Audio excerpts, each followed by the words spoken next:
Hi everyone at hashtag Be1Less News and hashtag CDC Whistleblower. This is TAD Tips 154, and I'm here with Candace Estave at CES Dave on Twitter and at Tanner's dad on Twitter, who is Timothy Welsh. We spent the weekend at Autism One with some of the most heavy-hitting people on the planet when it comes to vaccine reality and killing all of these bills. We've been very focused on hashtag SB277 because it is the mother lode of momentum for the country and the world. We must kill this bill in California. In this particular video, we're going to talk specifically to the California groups that are trying to kill hashtag SB277, because one of the most important things we do is on Twitter. The hashtags you need to be using are hashtag SB277 and hashtag mine. At the end of this video, we're going to go through the rest of what to do. But for everyone in California, we've got all these different groups with probably 35,000 people total.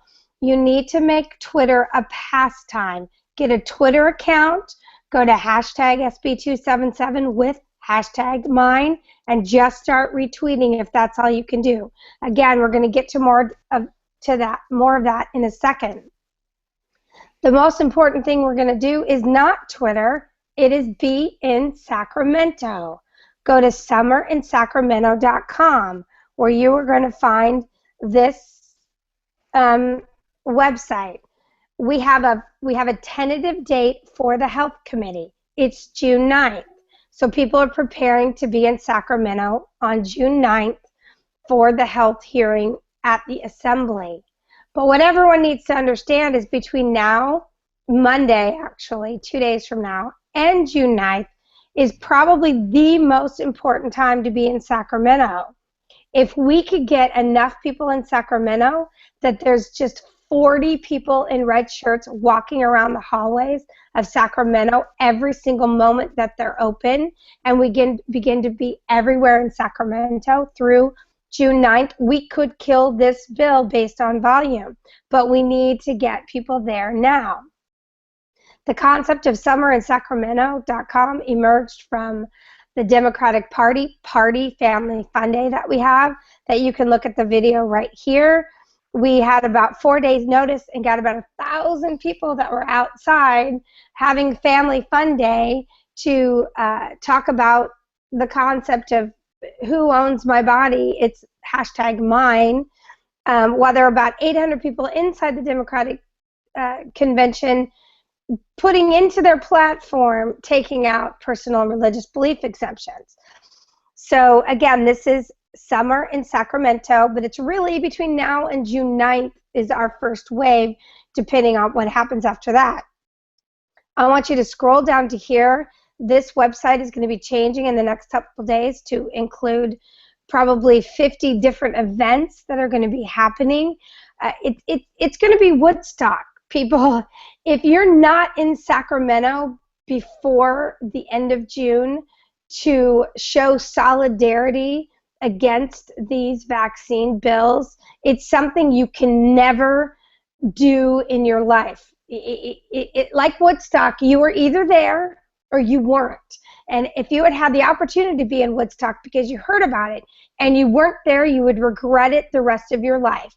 People are flying in, they're driving in, they're busing in, and it's all going to happen in Sacramento at first in the month of June. So here's where a lot of people are staying. It's tinyurl.com/SacHawthorne with no E. That's an apartment style housing unit that turned into a hotel. You can rent a room with your AAA card for less than $100 a night. It's 2-bedroom, 2-bath, 2 double beds, a couch, a kitchen, and plenty of floor space for as many other people as you want to have stay there with you. So that's your primary place that you can find housing, and they take a shuttle back and forth to the Capitol every 30 minutes, and they have a swimming pool for people to hang out in. Again, most important thing we're going to do is occupy Sacramento from the second you can get there till this bill is dead.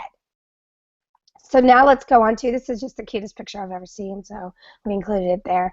Now, another unbelievably important line item is, as you can see here, it was only referred to the Education Committee, was only referred to the Health Committee. So it's very important that we go to @Tony Atkins with an I and @Speaker Atkins, request referral to the Education Committee.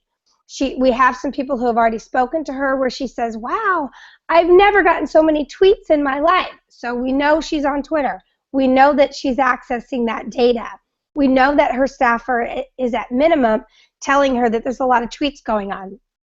We need to blow up her Twitter account with her handles and @SB277 and @mine, which is where our retweeters are going to find it to send it out to additional assembly members.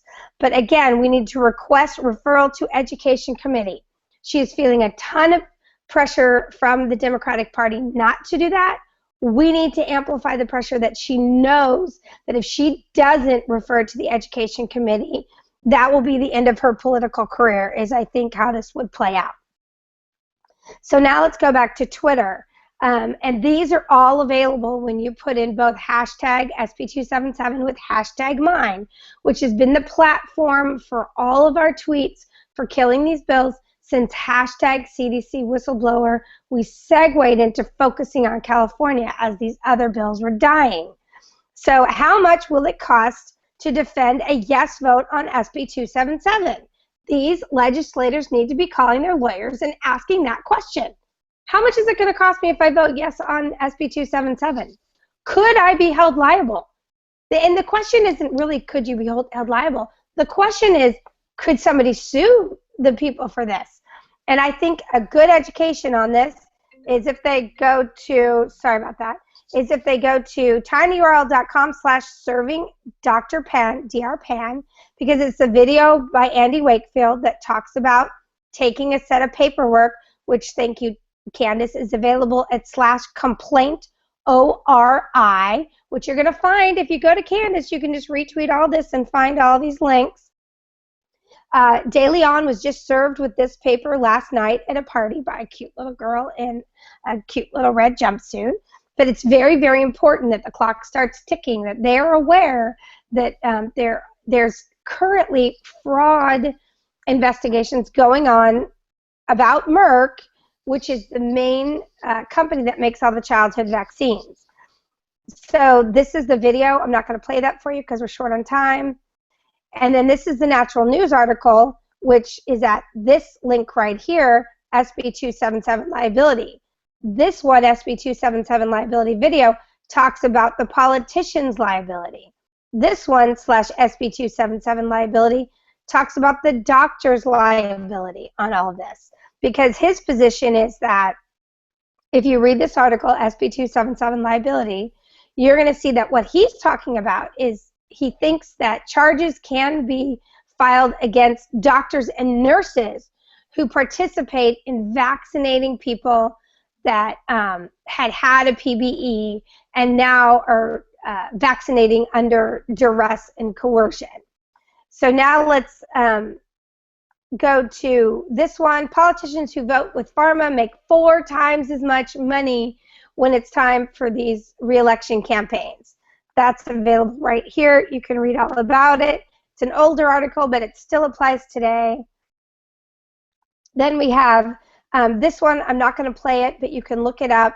It's talking about corruption and how they do these fancy schmancy resort vacations where all the legislators and all the lobbyists come out and hang out together and a bunch of money changes hands, and then all of a sudden we have bills on the books that talk about who gets to immunize, where they get to immunize, what they get to immunize with, and who they send the lab results for, too.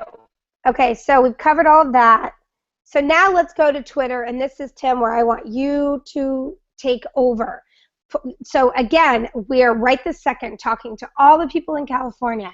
We have OKOC, we have California Coalition, we have Awake, we have Health Freedom, we have groups with about 30,000 people. Start listening now about Twitter. Tim, how can these people, other than always use hashtag SB277 and hashtag mine, What do they need to know about tweeting effectively? We've been studying this now actively and analyzing the analytics that go with everything that we've been doing to reach 2 billion impressions around CDC whistleblower. And it is critical that there is some sort of cohesion in our presentation. And to do that, we need to have limited amount of hashtags. We need to have meaningful, reproducible, reportable links, such as a reporter can click on a link and instantly have their story ready to go on mainstream media. We need to have a visual that really kicks it into high gear. If you can see it and instantly tell you how much will it cost to defend a yes vote on SB 277, the urgency, the fear, all those things right in front of you. Tagging somebody that has more followers, as in 15 to 45 million followers, that's being searched all the time, and then some sort of action statement that summer in Sacramento, we're going to Sacramento, we're going to live with the politicians, we're going to have our red shirts going around the community so people know that 54% of our kids are affected by this, and pretty much every kid is affected by vaccine injury, even if they don't have that 54% with the diagnosis. So the key is cohesion, and really looking to, when you see that and you do the images search, what jumps off the page. And those articles that have the impact, the red, the links, the tiny URLs, and then going back to be1less.com and recycling those memes and those links and putting them together, and the most effective articles where Dr. Wakefield just puts it right out there and challenges them with a brand new video this week. The reality check article that's on Be1Less that we just flashed by. Sorry. that one has about 68 slides that are absolutely 100% perfect memes to be retweeting. And so if I could get everybody who's listening to this video just to be an expert in those two right there, click on reality check, and then seeing how Dana put together the presentation around that reality check memes that we were able to find out on the internet. So basically that's a tutorial right there between those two, reality check and the video below, on how to put the links and the videos and everything together. So this can carry over into Twitter, and I hate talking about the stuff that I do because it just bugs me, but here's the bottom line in all of this. Be1less.com, the letter B, the number 1, LESS.com, is the culmination of almost 10 months of 24/7 work on the hashtag CDC whistleblower. Not only getting to almost 2 billion impressions, but also analyzing the analytics. I love that, as Tim said, the algorithms, what's the reach, which meme goes the farthest, which message goes the farthest, which link is resonating with people and getting them to become part of our Twitter army, what's working, what's not. We had the advantage of doing it 24/7 for the last 10 months, and it culminated in this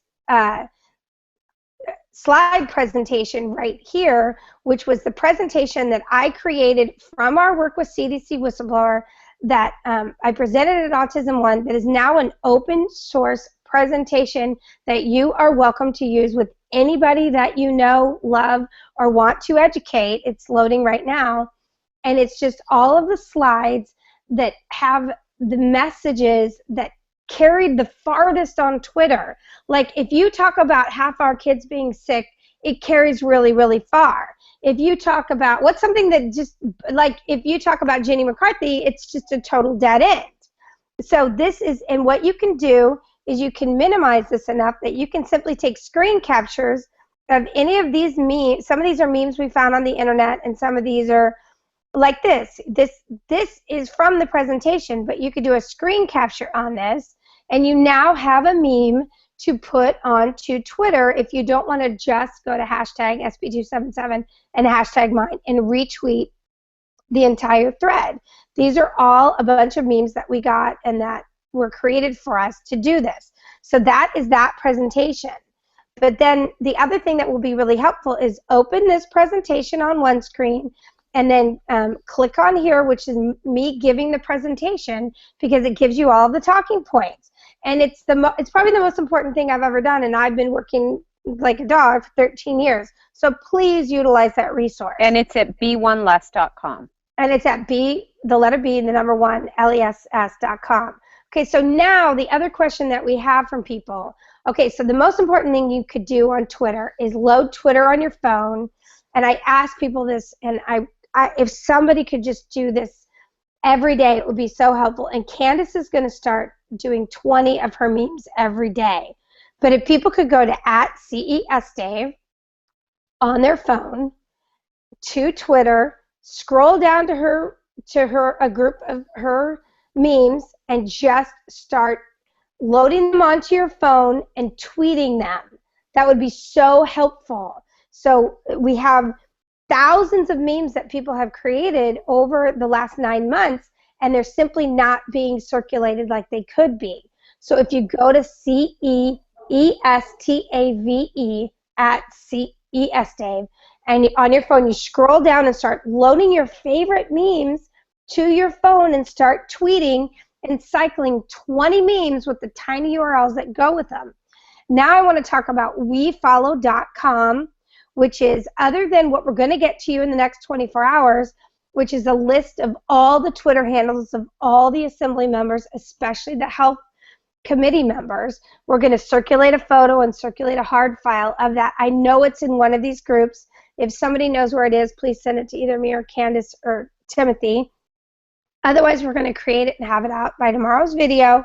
But can you explain how WeFollow helps so much too, Tim? It's always been a challenge to find out who that key person is with 15 to 45 million followers are, and then that is actually active within the topic that you're looking for. And so wefollow.com is a site that actually rates where people are. So like if you went to autism, you would see myself, Autism Speaks, and the people that are most active under autism. And so we can go to topics like vaccines. We could actually put in topics like SB277, and it would come up. So, you know, as the Autism News, Tanner's Dad, Autism Speaks, Bonnie Sayers. So those would be 4 people that you would want to, if you're tweeting around it. But again, you want to look for that person. Once you've seen that they're rated 99 or 100, then you want to see how many followers they have. So right. You want to have that person that's actually talking about the topic that actually people are searching for. So it's just, again, so let me go over the main criterion for what's going to make your tweeting help kill SB277, SB792, and AB1117. You're going to go to hashtag, you're going to get a Twitter account. If you don't have a Twitter account, don't make it something hard to remember. Don't make it something long. Don't make it your name. Make it something that sounds like a news or an organization or something that looks a little bit more, you know, logistically professional, that's short and concise, like at